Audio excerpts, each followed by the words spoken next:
الصيف خلاص دخل، واي حد عنده مشكله في التكييف هيبدا يدور عليها عشان يحلها. تعال اقول لك على 3 نقط تخلي بالك منهم وانت بتعمل صيانه التكييف.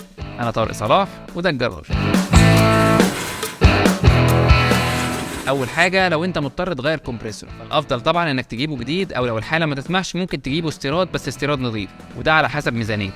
بس الاهم انك تغير معاه سربنتينه خارجيه، وده شيء اساسي، ولازم تتاكد ان السربنتينه دي جديده مش استيراد.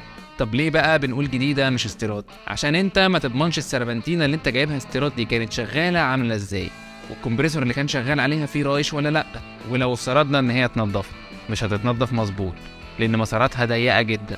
بس المهم بقى ان السربنتينه الخارجيه دي بيبقى فيها فلتر. الفلتر ده اسمه دراير او مجفف، كل وظيفته انه بيمتص الرطوبه من الفريون، وكمان لو في شويه رايش جاي من الكمبريسور ممكن يمتصها. والفلتر ده لو اتفتح في الهواء العادي لفتره قصيره جدا بيبوظ. والسربنتينه اللي انت جايبها استيراد مش مقفوله، يعني المدخل والمخرج بتاعها مفتوحين، يعني الهواء دخل لها والفلتر ده شبع رطوبه، فمش هيقوم بوظيفته على اكمل وجه، وهيأثر على البروده بتاعه التكييف.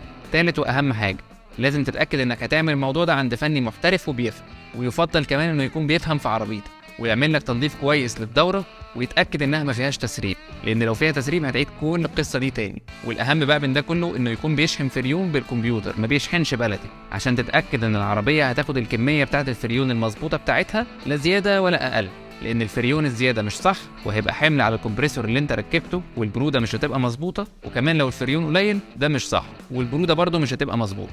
وفي الحلقات اللي فاتت اتكلمنا على الاستيكر اللي موجود عليه نوع وكميه الفريون المطلوبه للعربيه، وقلنا ان الاستيكر ده بيبقى موجود في الكبوت بتاع العربيه. بص عليه عشان تعرف عربيتك بتاخد كام جرام فريون. وطبعا مش محتاج اقول لك تبص بصه كمان على الفلتر بتاع التكييف وتغيره لو مكتوب، لان ده هيأثر على البروده بتاعه التكييف. تابعوني في الحلقات الجايه عشان هقول لك ازاي تحافظ على ريحه التكييف بتاعك، وكمان لو فيها ريحه وحشه او ريحه عطانه تتخلص منها ازاي. لو الفيديو عجبك ما تنساش اللايك والشير والفولو، ولو انت على اليوتيوب ما تنساش تعمل لايك وسبسكرايب وتفعل زرار الجرس.